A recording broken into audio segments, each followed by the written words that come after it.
Trump record విజయం సాధించారు. ఆయన గెలుపుతో అసలు మనకేంటి? ట్రంప్ విజయం భారత్ మీద ఎలాంటి ప్రభావం చూపించబోతోంది? ట్రంప్ 2.0లో భారత్ అమెరికాల మధ్య సంబంధాలు ఎలా ఉండబోతున్నాయి? సుంకాల రారాజు అంటూ భారత్ను టార్గెట్ చేసిన ట్రంప్ మన మార్కెట్ టార్గెట్గా ఎలాంటి నిర్ణయాలు తీసుకునే ఛాన్స్ ఉంది? చైనా, పాకిస్తాన్ విషయంలో ట్రంప్ వైఖరి ఎలా ఉండబోతోంది? అసలేం జరగబోతోంది?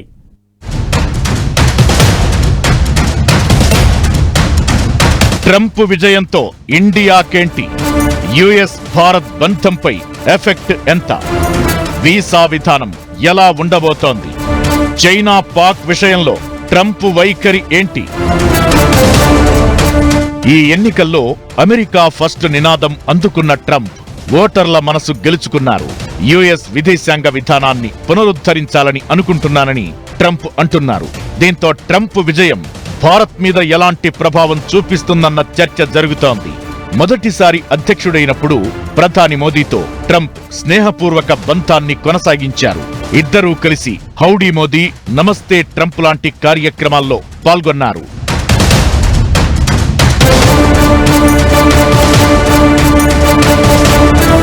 ఇప్పుడు ట్రంప్ రెండోసారి ప్రెసిడెంట్ అయితే వాణిజ్యం, మిలిటరీ సహకారం, వలసలు, దౌత్యం వంటి అంశాలు మరింత బలపడే అవకాశాలతో పాటు కొన్ని సవాళ్లు ఎదురయ్యే అవకాశాలు కనిపిస్తున్నాయి. ఎన్నికల ప్రచారంలో ట్రంప్ కీలక హామీలిచ్చారు. 2019లో అమెరికా అధ్యక్షుడిగా ఉన్న టైంలో భారత్ను సుంకాల రాజు అంటూ టార్గెట్ చేశారు. తాను గెలిస్తే భారత్ నుంచి దిగుమతయ్యే ఉత్పత్తులపై సుంకాల భారం పెంచుతామని ప్రకటించారు. అమెరికాను మళ్లీ సుసంపన్నంగా మార్చడమే తన లక్ష్యమన్నారు. దీంతో ఎన్నికల్లో చెప్పిన మాటలకు ట్రంప్ కట్టుబడి ఉంటే సుంకాల భారం భారత్ మీద మరింత పడే ఛాన్స్ ఉంటుంది. ట్రంప్ చెప్పిన సుంకాల నిబంధన అమలు చేస్తే భారత జీడీపీ 2028 నాటికి 0.1% వరకు పడిపోయే ప్రమాదముందని ఆర్థిక నిపుణులు హెచ్చరిస్తున్నారు. భారత్, అమెరికా మధ్య $200 బిలియన్ వాణిజ్యం జరుగుతోంది. ట్రంప్ టారిఫ్ రేట్లను పెంచితే భారత్కు అది నష్టమే. ట్రంప్ వాణిజ్య విధానాలు భారత దిగుమతులను ఖరీదైనవిగా మార్చే ఛాన్స్ ఉంటుంది. దీంతో ద్రవ్యోల్బణం రేటు పెరుగుతుంది. వడ్డీ రేట్లను తగ్గించడం సాధ్యం కాకపోవచ్చు.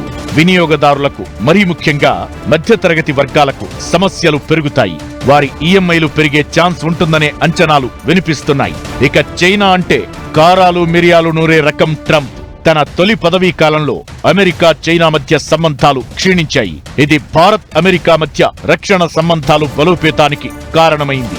ఇప్పుడు ట్రంప్ మళ్లీ గెలవడంతో రెండు దేశాల మధ్యలో ఆయుధాల ఎగుమతులు, సంయుక్త సైనిక విన్యాసాలు, భారత్తో సాంకేతిక మార్పిడిల విషయంలో మంచి కోఆర్డినేషన్ ఉండే ఛాన్స్ ఉంది.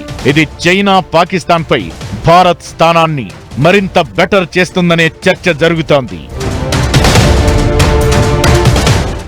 ముఖ్యంగా చైనా విషయంలో అమెరికా భారత్ కి ఒక బలమైనటువంటి మద్దతుదారుగా నిలబడేటటువంటి సూచనలు అయితే స్పష్టంగా కనపడుతున్నాయి. ట్రంప్ వీసా పాలసీతో వలస వచ్చిన వారికి చాలా ఇబ్బందులు క్రియేట్ చేసే ఛాన్స్ ఉంది. అక్రమ వలసదారులు అమెరికా జనాల ఉద్యోగాలను లాగేసుకుంటున్నారని, వారిని వెనక్కు పంపుతానని ట్రంప్ హామీ ఇచ్చారు. అమెరికా టెక్నాలజీ రంగంలో భారతీయులు చాలా మంది పనిచేస్తున్నారు. వీరిలో ఎక్కువ మంది H-1B వీసాపై అక్కడికి వెళ్లారు. వీసా నిబంధనల విషయంలో ట్రంప్ గతంలో కఠినంగా వ్యవహరించారు. ఇది భారత ఉద్యోగులు, టెక్నాలజీ కంపెనీలపై ప్రభావం చూపించింది. ఒకవేళ ఇదే విధానం కొనసాగితే అమెరికాలో భారతీయులకు ఉద్యోగ అవకాశాలు తగ్గుతాయి. భారత టెక్ కంపెనీలు కూడా అమెరికా కాకుండా మిగిలిన దేశాలలో పెట్టుబడులు పెడతాయి. చైనా విషయంలో ట్రంప్ ముందు నుంచి కోపంతోనే ఉన్నారు. చైనా జోరుకు బ్రేకులు వేయాలని ఆయన భావిస్తున్నారు. దీనికోసం ఆసియాలో వారికి మంచి భాగస్వామి భారత్ మాత్రమే. అయితే తాలిబాన్లతో అమెరికా డీల్ విషయంలో అగ్రరాజ్యం వైఖరిపై భారత్ గుర్రుగా ఉంది. బంగ్లాదేశ్ విషయంలో ట్రంప్ బహిరంగంగానే భారత్కు మద్దతిచ్చారు. బంగ్లాదేశ్లో మైనారిటీల భద్రతపై ట్రంప్ ప్రశ్నలను సంధించారు. ఇకటు రష్యాతో అమెరికాకు ఉప్పు నిప్పులా ఉంది పరిస్థితి. యుక్రెయిన్ కు మద్దతుగా అమెరికా నిలుస్తుంటే రష్యాతో భారత్కు ఎప్పట్నుంచో బంధం ఉంది. దీంతో భారత్ విషయంలో అగ్రరాజ్యం తీరు ఎలా ఉండబోతోందనే ఆసక్తికర చర్చ జరుగుతోంది. అయితే భారత్, రష్యా సంబంధాల విషయంలో ట్రంప్ చూసి చూడనట్లు వ్యవహరించే అవకాశముందనే చర్చ జరుగుతోంది. అయితే భారత్తో వాణిజ్యం, సుంకాల విషయంలో మాత్రం కఠినంగా వ్యవహరించే అవకాశాలు స్పష్టంగా కనిపిస్తున్నాయి. దీంతో జనాలపై భారీగా ఆర్థిక భారం పడడం కూడా ఖాయమని తెలుస్తోంది. అధ్యక్షుడిగా ట్రంప్ బాధ్యతలు తీసుకున్న తర్వాత మన దేశంపై ప్రభావం ఏంటి అన్న సంగతి ఎలా ఉన్నా అమెరికాలో మనోళ్ల పరిస్థితి ఏంటా అనే చర్చ జరుగుతోంది. పుట్టుకతో వచ్చే పౌరసత్వం విషయంలో కొత్త నిబంధనలు తీసుకొచ్చేందుకు ట్రంప్ సిద్ధమవుతున్నారు. ఇది అమెరికాలో ఉన్న భారతీయులపై ఎలాంటి ప్రభావం చూపించే ఛాన్స్ ఉంది? కొత్త రూల్తో తట్టాబుట్టా సర్దుకోవాల్సిందేరా?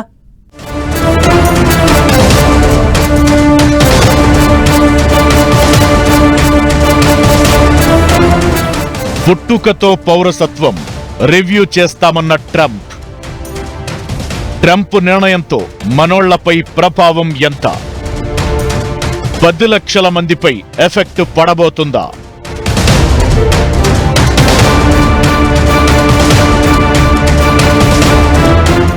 అమెరికా ఎందరికో కలల స్వర్గధామం. ఉపాధికి, స్థిరపడటానికి ప్రపంచంలోని చాలా దేశాల వారికి గమ్యస్థానం.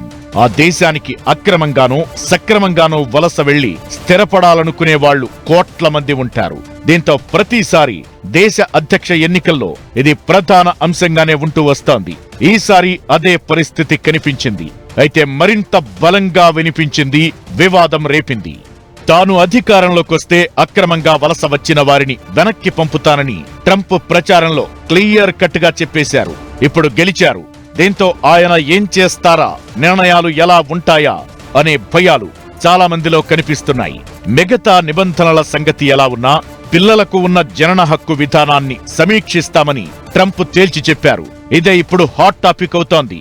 ఇది భారతీయుల మీద భారీగా ప్రభావం చూపించే ఛాన్స్ ఉంది.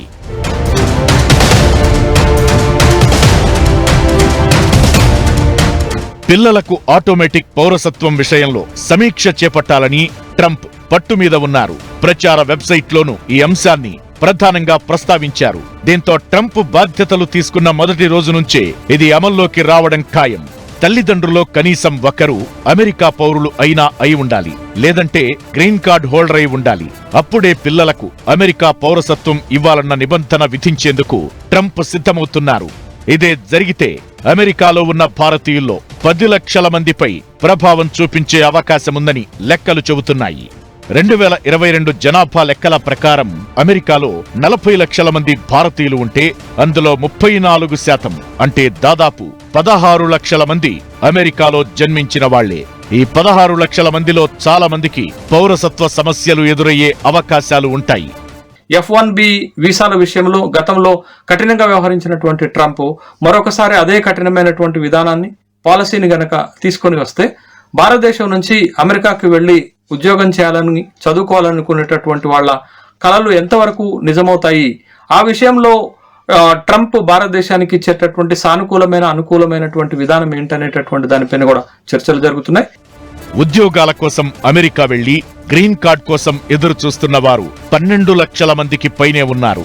ఇందులో ఉద్యోగాలు చేస్తున్న వాళ్లు 6 లక్షల మంది ఉంటే వారి మీద ఆధారపడిన వాళ్లు 6.5 లక్షల మంది. అంటే మొత్తం 12.5 లక్షల మంది H1B, L1, F1 వీసాల మీద అమెరికాలో ఉంటున్న వాళ్లే. వీళ్ల అందరిపై ట్రంప్ విధానాలు ప్రభావం చూపించే అవకాశం ఉంటుంది.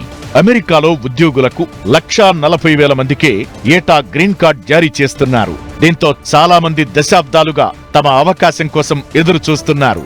తల్లిదండ్రుల్లో ఒకరికి అమెరికా పౌరసత్వం ఉండాలి, లేదంటే గ్రీన్ కార్డ్ హోల్డర్ అయి ఉండాలన్న నిబంధన విధిస్తే అమెరికాలో ఉంటున్న దాదాపు 10 లక్షల మంది భారతీయుల మీద ప్రభావం పడే అవకాశం ఉంటుంది.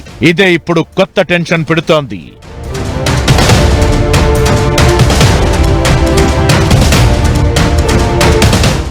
అయితే ట్రంప్ వాదన చట్ట ప్రకారం నిలవదు అనే అభిప్రాయాలు కూడా వినిపిస్తున్నాయి. యుఎస్ రాజ్యాంగంలోని 14వ అధికరణం ప్రకారం ట్రంప్ నిబంధనలు సాధ్యం కావని అంటున్నారు. ఏమైనా అమెరికా అభివృద్ధిలో వలసదారుల పాత్ర ఎంతో ఉంది. ఆ దేశ విజయంలో వారు కీలక పాత్ర పోషిస్తున్నారు.